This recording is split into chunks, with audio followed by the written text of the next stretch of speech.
Good morning and welcome to Sunday Live Dharma. My name is Zoe, and today we will hear Reverend Won give a Dharma talk called The Living Precepts of Won Buddhism. Let us start our practice by reading the essential dharmas of daily practice on page 11.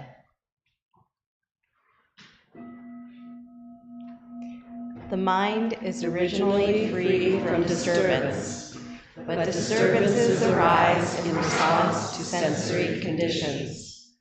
Let us restore the equanimity of our true nature by letting go of disturbances.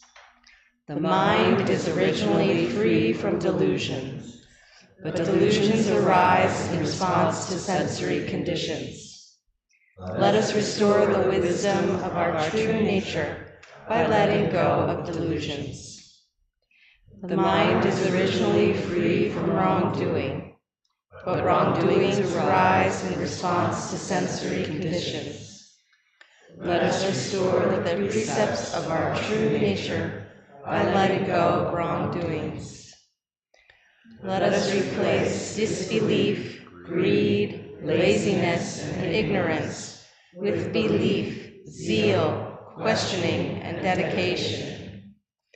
Let us turn resentment into gratitude. Let us turn dependency into self-reliance. Let us turn reluctance to learn into willingness to learn well. Let us turn reluctance to teach into willingness to teach well.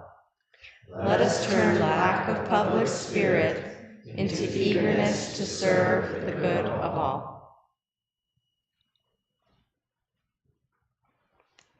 Now let us stand up and join in happy relaxation movements guided by Reverend Sean.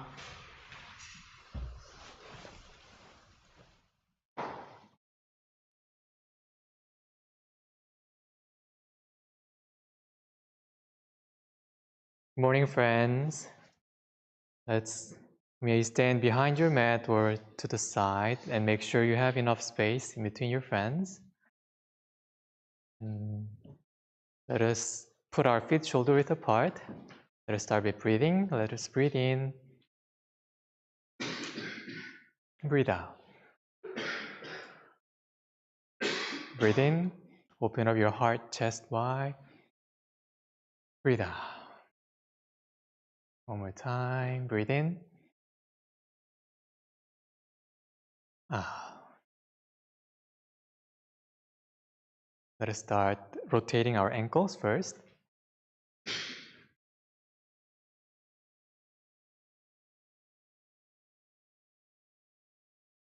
Reverse.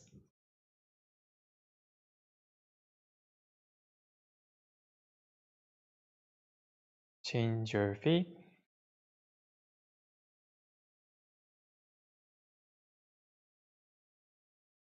To the other direction.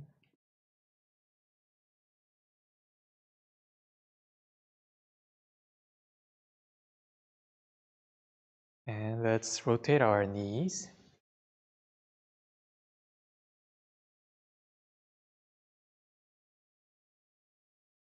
To the other direction, rotate.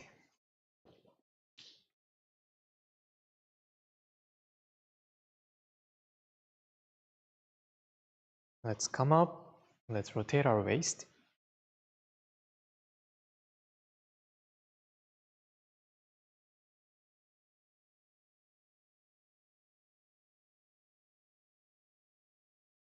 To the other direction.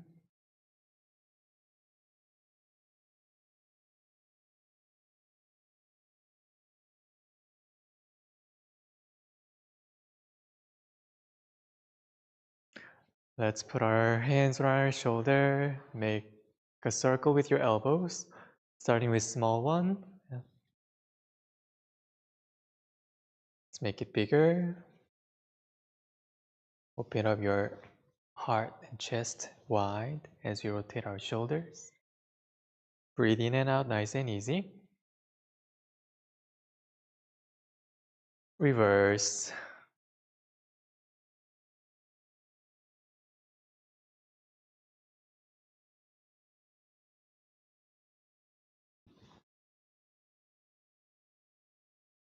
Okay, let's clasp our hands behind your body. And let us breathe in. Breathe out, stretch to the side. Breathe in, back up. Breathe out to the other side, stretch. Breathe in, back to center. Breathe out, look up, stretch. Breathe in, back to center. Breathe out, look down, stretch. As we breathe in, rotate to the one side, rotate up, slowly. At the very top, breathe out slowly and rotate down. To the other direction, breathe in and up. Breathe out, down. One more time on each side.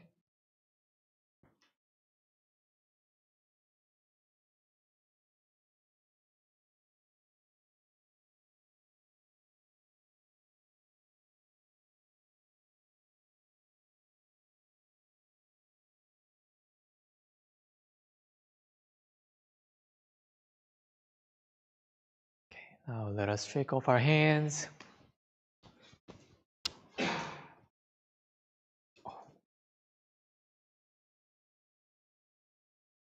Shake off your arms, shoulders, bouncing knees, whole body. Let's wake up our body. Make energy circulate.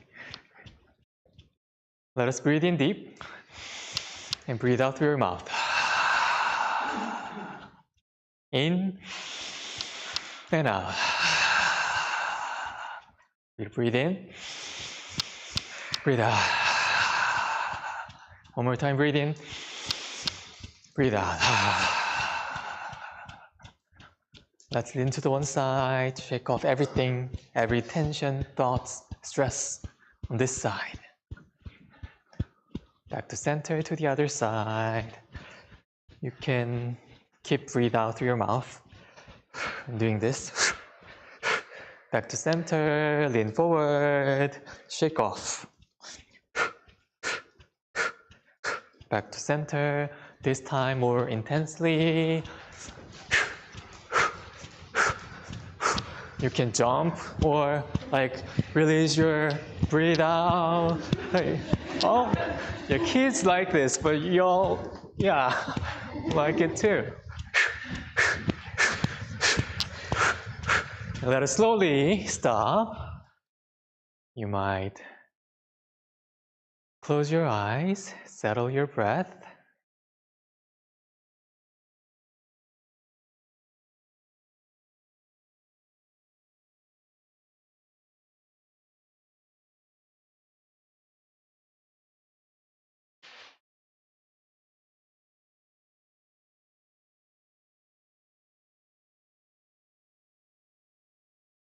Let's put your feet shoulder width apart, your big toes facing front.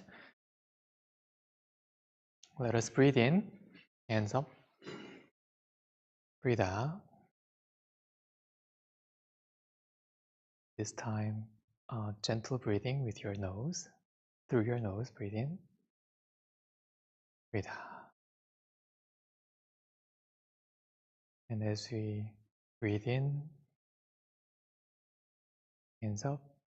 Breathe out, heavy shoulder, heavy elbows, heavy hands, fingers down. Sink our body a little bit. In and out.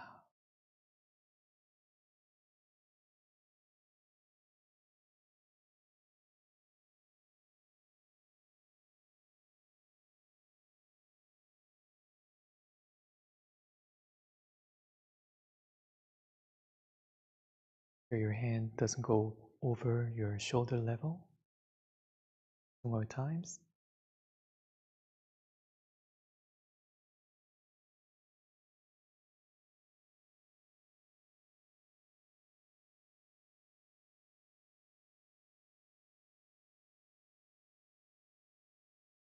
Now one hand behind your body. Swing.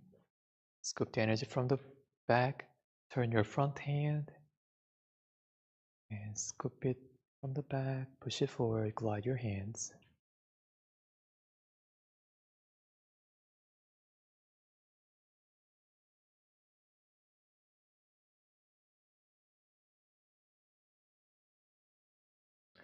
Scoop the energy from the back.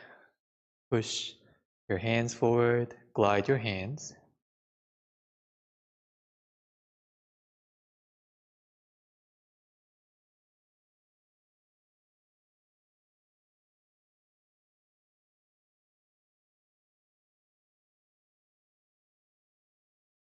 Your eyes follow back of your hands.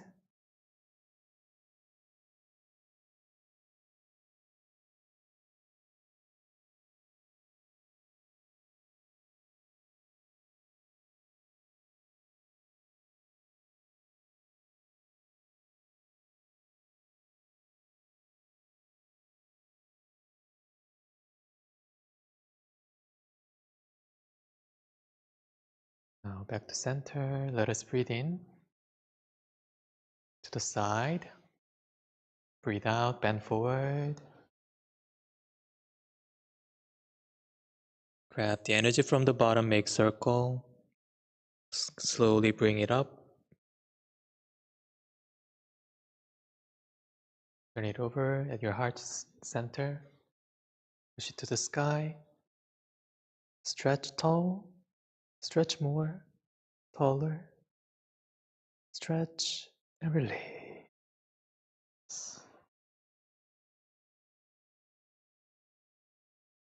Breathe in. Stretch to the side. Breathe out. One more time, breathe in, arms to the side. Breathe out, bend forward. Stretch your legs.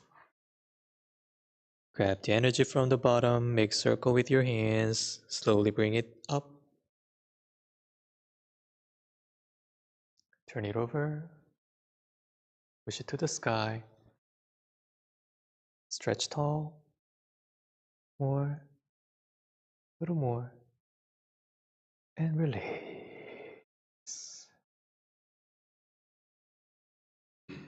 Breathe in to the side and release. Let's put our feet together. One more time, breathe in. Palms together in the sky.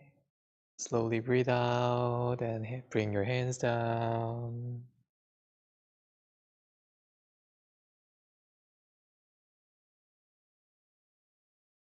Now let's offer 4 bows, either standing or full bows.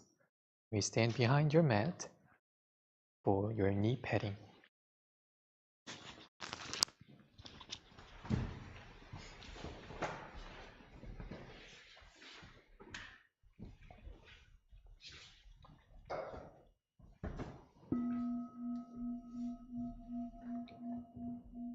With gratitude, I bow to the grace of heaven and earth, honoring the infinite source of marvelous existence.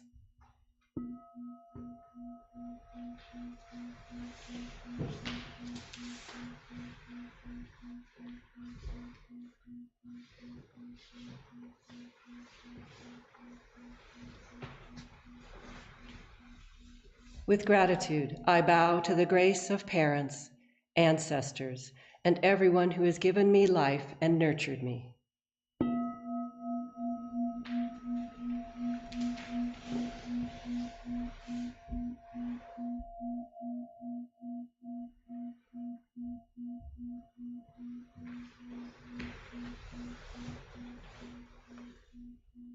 With gratitude, I bow to the grace of fellow beings, embracing the truth of interconnectedness.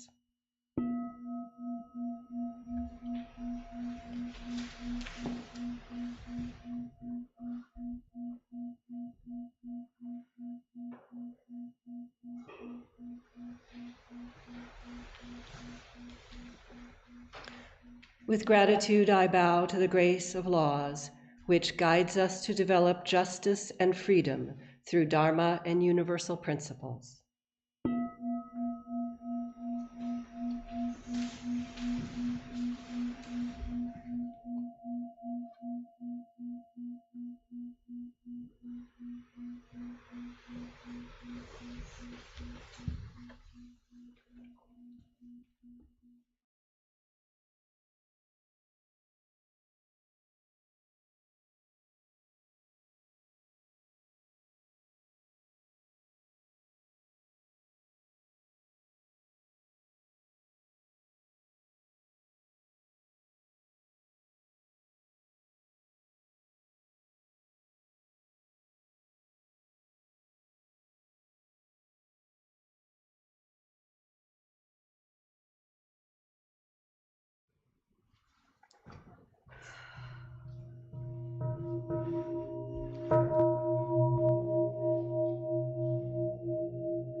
Meditation is simple. Anyone can practice it.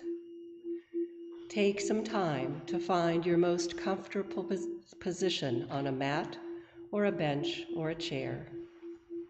Wiggle to release any tension in your body. You can rock back and forth until you are balanced and settled, like a peaceful mountain. Gently bring your focus to your lower abdomen. Allow yourself to settle into belly breathing. Settle your mind and focus there. As you feel strengthened and centered, align your ears with your shoulders. Let your shoulders melt down and tuck your chin in slightly. Bring your awareness to your tongue. Place the tip of your tongue on the roof of your mouth. When your tongue rests there, pure and clear saliva may gather in the mouth. This is a delightful sign of cool energy ascending. Smile at your calm and clear spirit. If your face or body begins to itch, just observe it. It will go away. If your legs ache unbearably, you can change position very slowly and quietly so that you maintain a calm stillness.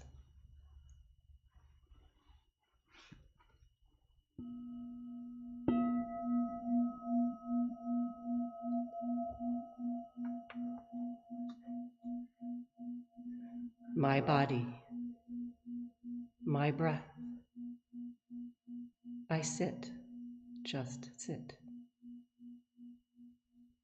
My sitting body touching earth, reaching to the sky. I'm sitting, body settled, grounded, calm. My mind always busy, thinking, analyzing, seeking, storytelling.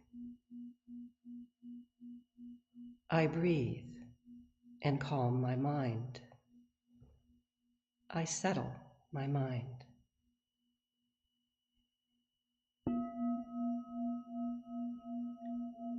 I am not sleepy. I am not asleep.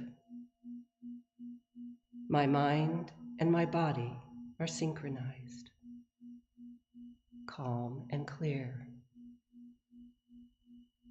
May we be here now, ever calm, ever alert, just sitting.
Page 4.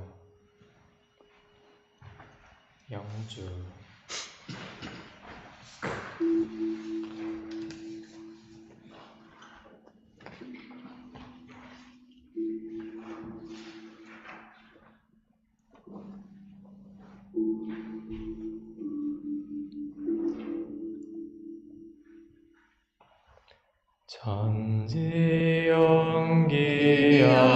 천지연기하심정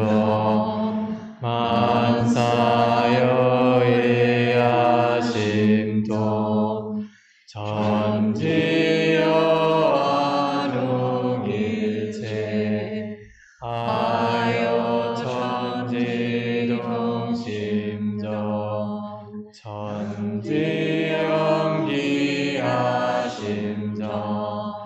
만사여의하심동 천지여아룡일체 하여 천지동심정. The Spirit as my mind wills, heaven, earth, and I become one. I am one with the way of heaven and earth. The spiritual energy of heaven and earth settles in my being. My spirit penetrates all things as my mind wills. Heaven, earth, and I become one. I am one with the way of heaven. Spirit penetrates all things as my mind wills. Heaven, earth, and I become one. I am one with the way of heaven and earth. The spiritual energy of heaven and earth settles in my being. My spirit penetrates all things as my mind wills. Heaven, earth, and I become one. I am one with the way of heaven and earth. The spiritual energy of heaven and earth settles in my being.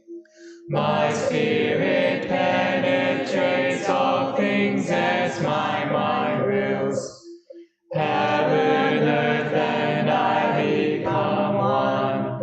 I am one with the way of heaven and earth. Let's put our hands together, hearts together.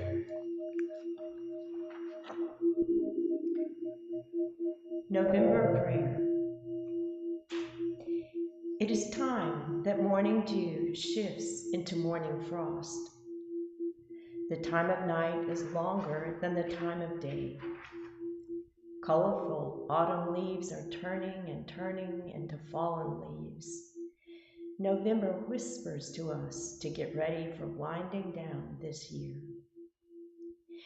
In this season of change, may we shake out any stagnant energy in our living or working space.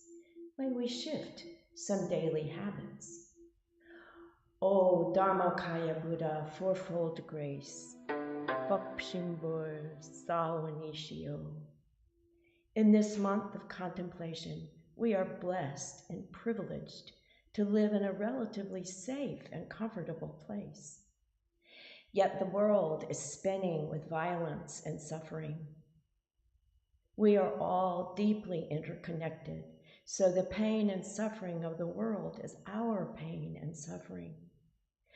Accordingly, we join our minds and hearts praying for the tragic, sad situation in the Middle East, in Ukraine, and in other troubled areas of the world.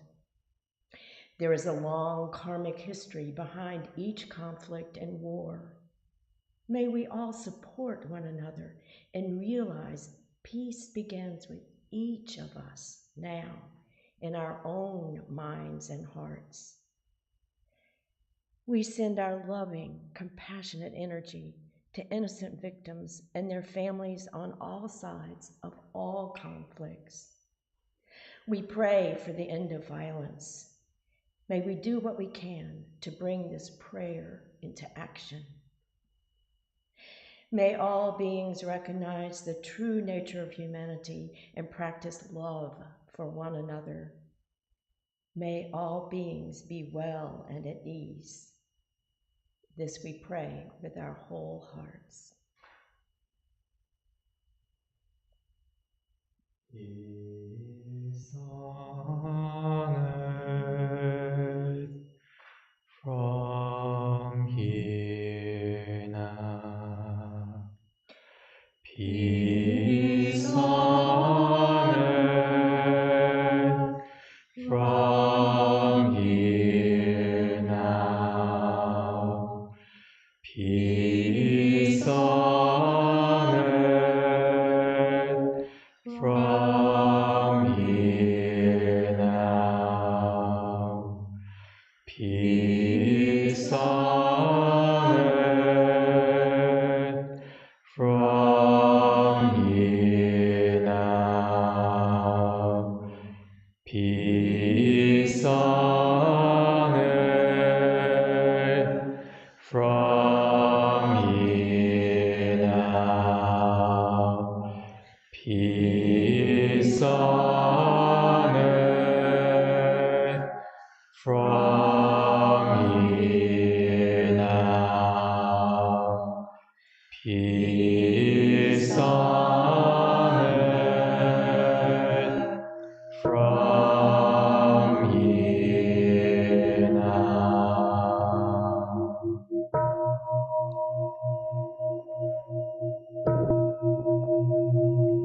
Page 9. Sutra Chanting.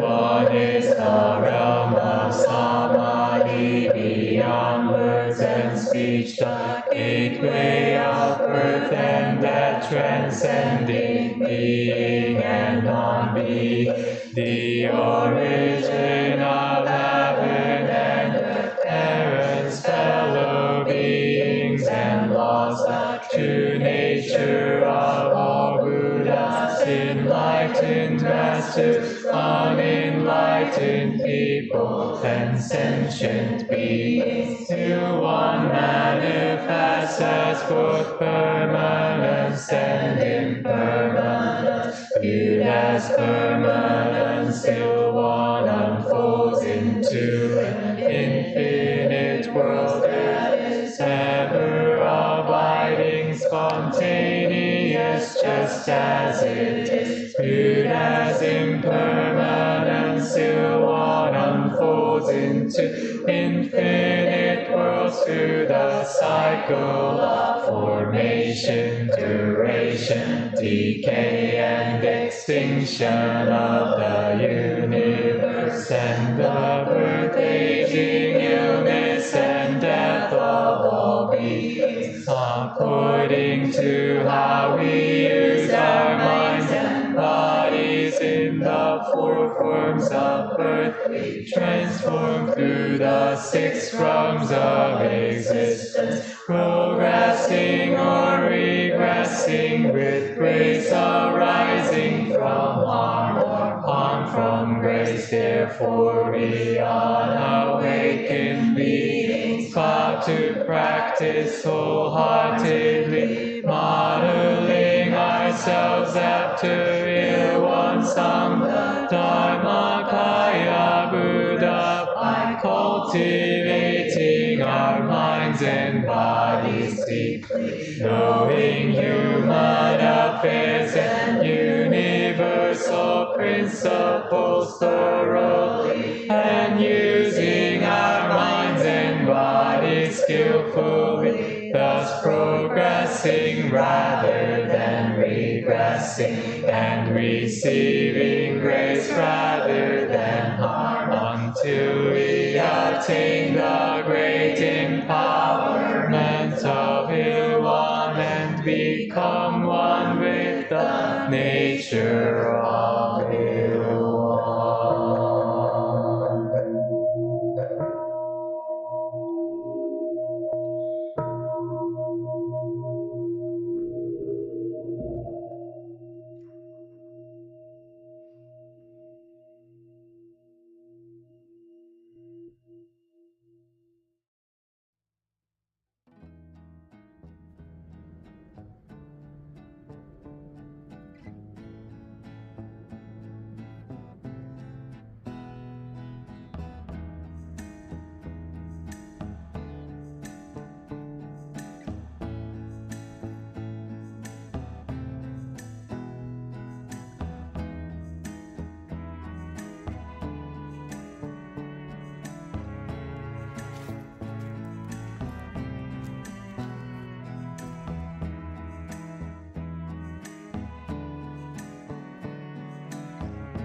This morning, Reverend Won Gong will share her Dharma Talk, The Living Precepts of Won Buddhism. Let us practice deep listening as we welcome Reverend Won Gong.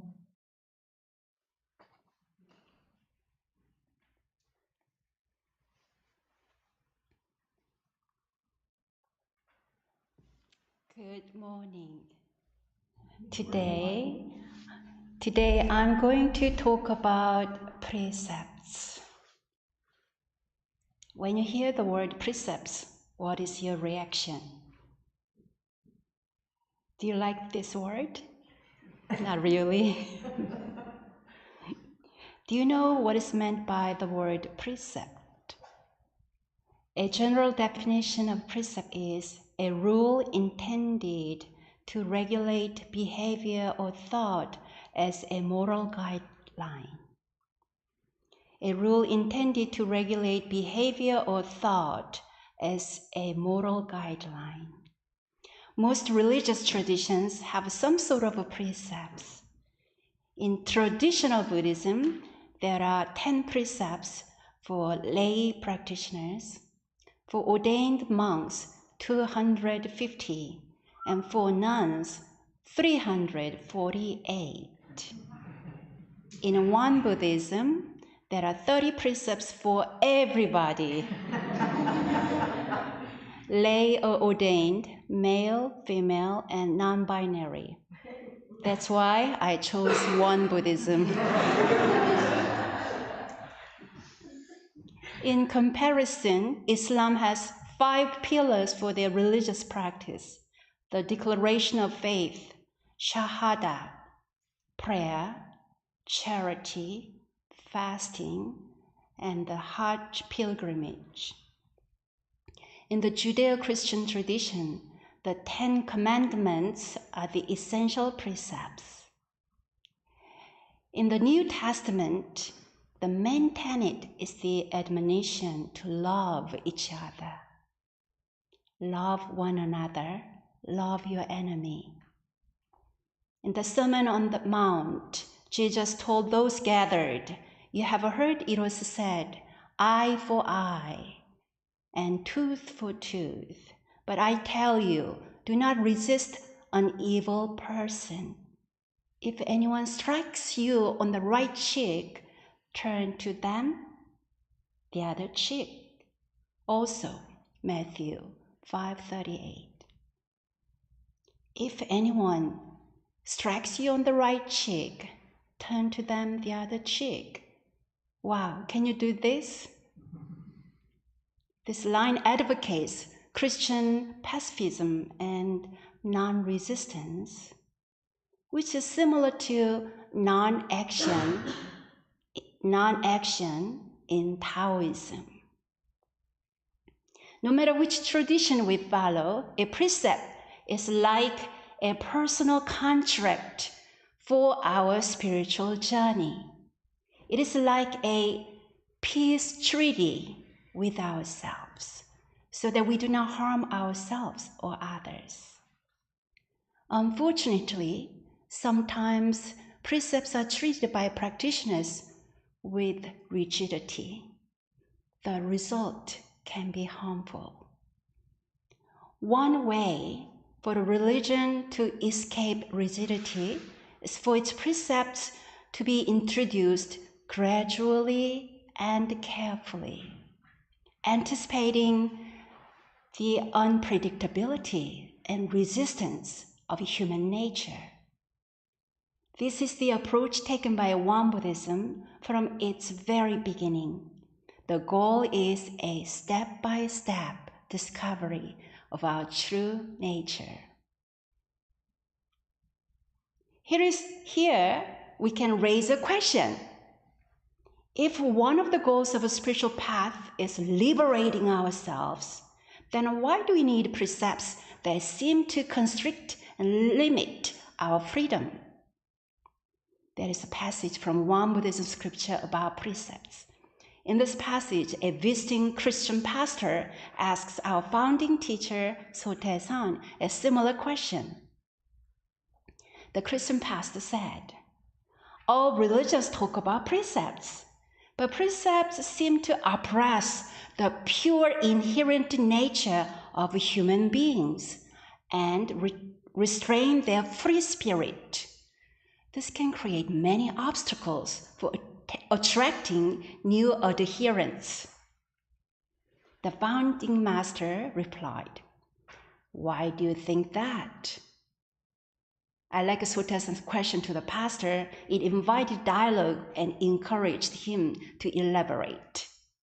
The pastor went on to say, "There are some people in this world who reject religions because they do not understand their truth. Also, many hesitate to enter a faith even while sensing the sacredness of the teachings because in their hearts they feel uncomfortable about precepts. Wouldn't this type of person have been open to entering a faith were it not for precepts?" What do you think? To this, the founding master responded, "You know, all need to lament the fact that such people may not be open to deliverance. But haven't you considered the grave consequences in other areas? We have 30 precepts, and since none can be eliminated, I have people keep them all. However, we prescribe precepts to individuals in stages according to their capacity. Whoever enters our order for the first time will have some difficulties severing their old secular habits. For them, we prescribe 10 precepts that can easily be observed. Then, at the next 2 stages, we prescribe 10 more each. After a practitioner masters all 30 precepts, we don't prescribe anymore, but leave it to the person's discretion. because a person who has achieved that level of practice will know in advance what is appropriate and inappropriate and behave accordingly. However, people who have not reached this level cannot be left alone without any precepts, for how can a beginning practitioner be treated the same as a knowledgeable practitioner? There are far more ignorant than knowledgeable people in this world. What you just advocated is appropriate only for 1 in 1,000. How can we prescribe a dharma that is appropriate only for a few and neglect the rest? Furthermore, if we lived by ourselves, it wouldn't matter if we just did as we pleased. But as we live in this world, we humans face a web of laws and are widely watched by the general public. So, if we indulge in wrongful conduct, where would we hide? Therefore, I conclude that when a person goes out into the world, one should be cautious of every step, as if treading on thin ice, so as not to deviate from the human way. Thus, I cannot help but prescribe precepts to practitioners. It's like a PPP, prescribe precepts to practitioners. This passage is from verse 25, chapter 2, Doctrine.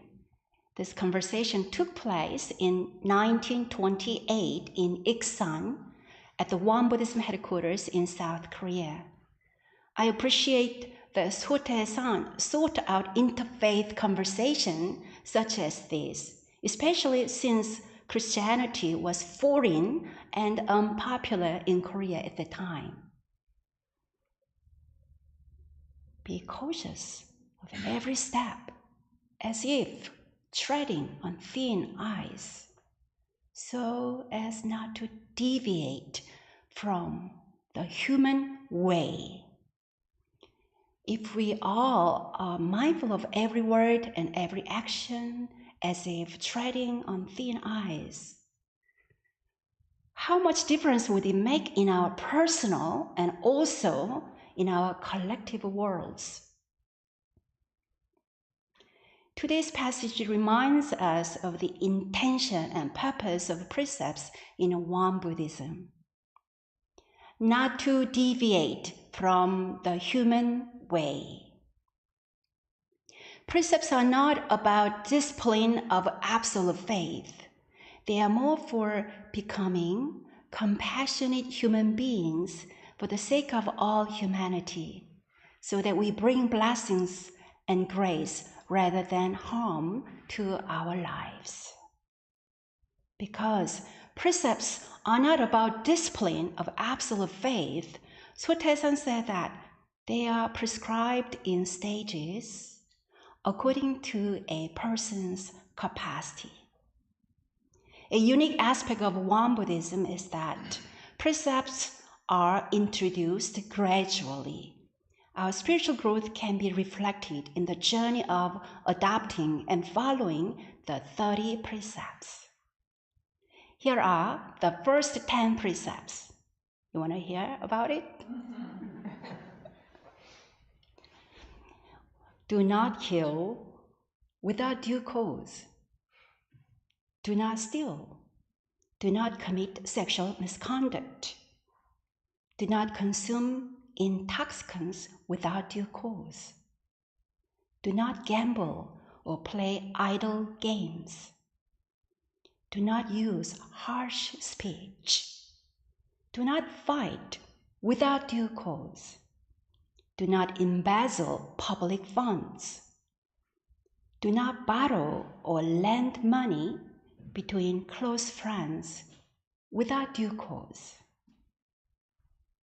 Lastly, do not smoke tobacco without due cause. You may be wondering, what is meant by due cause? The meaning of due cause can change according to circumstances, according to the era, culture, and needs of individuals. Years ago, when I was flying from Korea to Brazil for the World Scout Conference, I certainly felt unwell with chills and nausea. My instinct told me to ask the flight attendant for a little wine, and that helped me to get through the flight. This is an example of due cause. Who decides what is meant by due cause? I do. You do. We each decide for ourselves. Out of 10 precepts, 5 of them say without due cause. This gives beginning practitioners autonomous power to pursue the essence of the precepts and focus on the original intent rather than on external formalism. Due cause is not used as an excuse to escape from the precepts, but is designed to broaden the opportunity for people from all walks of life to begin and pursue their Dharma journeys. When the founding master was once visiting the Busan region, the biggest port city in Korea, some followers paid him a visit and said, "We have the utmost respect for the great master's Dharma, but since we make our livelihood by fishing, we are constantly breaking the first precept of not killing. We are ashamed and discouraged about this." The founding master replied, "Don't worry. A person's occupation is difficult to change overnight. Even if you break 1 precept out of 30, but earnestly keep the other 29, you will still be able to contribute immeasurable blessings to society. Just because you are unable to observe 1 precept, why would you let yourself fall into the abyss of transgression and suffering by not observing the other 29 that you can keep? Moreover, if you're able to observe the 29 precepts well, then a way for you to observe the remaining 1 will naturally appear. With such faith, keep going with your practice without being discouraged. My takeaways from this passage are: follow as many precepts as you can. Don't worry about being perfect. Focus on what you are able to do now. Sincere practice will open a way. Sotaesan said, a person's occupation is difficult to change overnight. This shows his approach to the precepts is not strictly rule-based. Instead, Master Sotaesan gives us room to be realistic about human needs and behavior. He valued the way of life over the purity of religious doctrine. My classmate Gyeomunim shared a story from his temple in Ansan City in Korea. A member in his temple ran a business in the fish market. He had to kill many eels to sell them to the public. When he expressed his dilemma to the temple Gyeomunim, the Gyeomunim could not say, "Close down your business," because it had been that member's livelihood for a long time before he discovered Won Buddhism. Eventually, though, the temple member changed his business and opened a cold noodle restaurant. My classmate Kyomonim shared with me that it was a relief to know that his restaurant business is going very well. Follow as many precepts as you can. Don't worry about being perfect. Focus on what you are able to do now. Sincere practice opens a way. In Won Buddhism, precepts are directly connected with the mindful choice in action, the third element of the threefold practice. One of the creative ways to practice is, out of the 10 precepts, 20 precepts, or 30 precepts, you can pick one or two and devote your attention to it. For example, the precept I have put in my daily mindfulness list for a while is, do not talk while someone else is talking. As I have focused on this, I have become more aware of this habit and am able to pause more before speaking.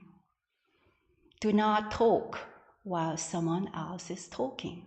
This precept also reminds me to just listen when someone interrupts me. Precepts are important for peaceful human interactions. They are like guardrails that keep us from harm.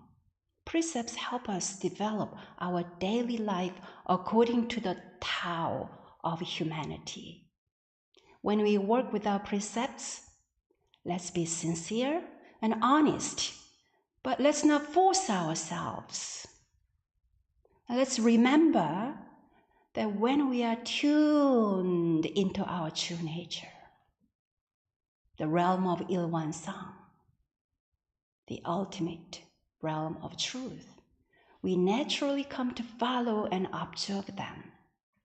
Our practice becomes effortless and at ease. In Won Buddhism, after mastering the 30 precepts in groups of 10, we are invited to create our own Shimge. Shimge, the precept our heart and mind assigns to ourselves. I'm grateful that Sotae-san empowers us to create our own Shimge, because in the ultimate way of honoring precepts, rules drop away, and we trust our true nature to guide us. Thank you.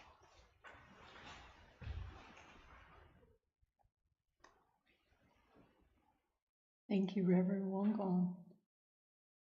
And thank you for really unfolding the idea for many of us that precepts aren't this sort of rigid stone wall that we're walking next to, this living, breathing part of practice. Friends at home, this is time for you to share your reflections in the live chat if you would like, or pause and reflect on what you've heard. Friends here in the Dharma Hall, this is the time for us to pair up in groups of 2 or 3 and share your own thoughts about Reverend Won Gong's Dharma talk this morning.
about the video?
What a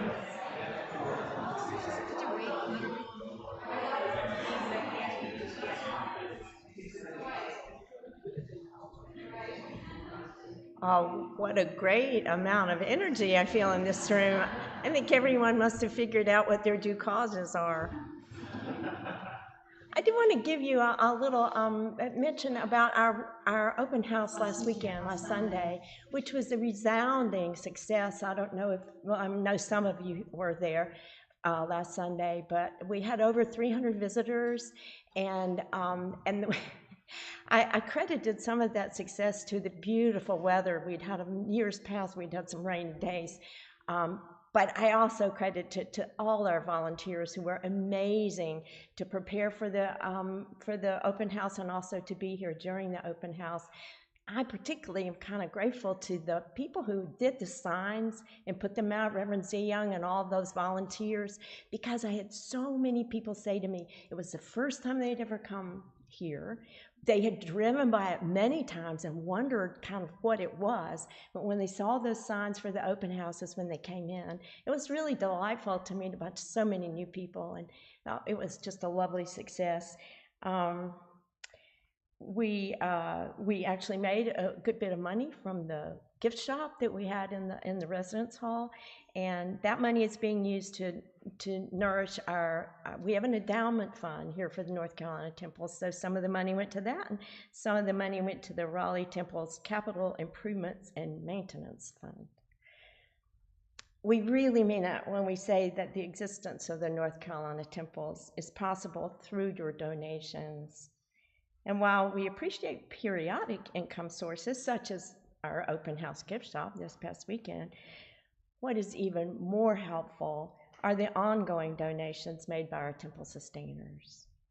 The benefit of these regular donations is bigger than simply the amount given, because sustainer donations, even small ones, are predictable, and they let us plan ahead for outreach, for building and garden and maintenance, and of course for our ability to grow and nurture our Sangha. So please consider becoming a sustainer.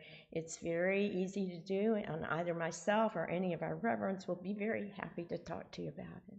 Thank you so much. Thank you, Patty, and thank you everyone for practicing with us today. My name is Kelly, and I do a lot of things around the temple. I have a few announcements to share with you, though. This afternoon at 4 p.m., our sister temple in Raleigh is inviting you to enter deep relaxation at their special sound healing event. Come experience inner peace through the deeply resonant vibrations of voices and instruments. This fundraising special event will help replenish the temple's capital improvements and maintenance fund. Our suggested donation range is $20 to $40, but no one will be turned away due to lack of funds. So please join us if you can. Next Sunday, on November 12th, the kids in our community will gather in the residence at 10 a.m. for the children's meditation, and they will also enjoy some fun activities. And if you are new to our temple community and you would like to join our listserv, there's sign-up cards in the foyer, or you can just send us an email and we'll add you to the list. We are having audio issues. There are howling sounds that are being produced from the gong on our YouTube channel. So, not good. We are looking for someone who has audio experience or auto tech. So if you yourself or anyone, you know anyone who has these abilities, we would greatly appreciate some assistance trying to eliminate these. And lastly, before we leave, let us bless our day with the morning prayer song on page 13.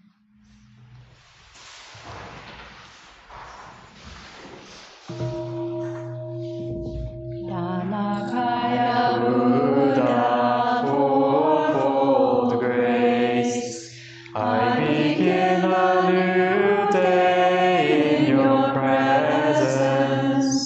Today full of health and with peace of mind, may I walk along the path of the Buddha. Dharmakaya Buddha, fourfold grace, I begin a new day.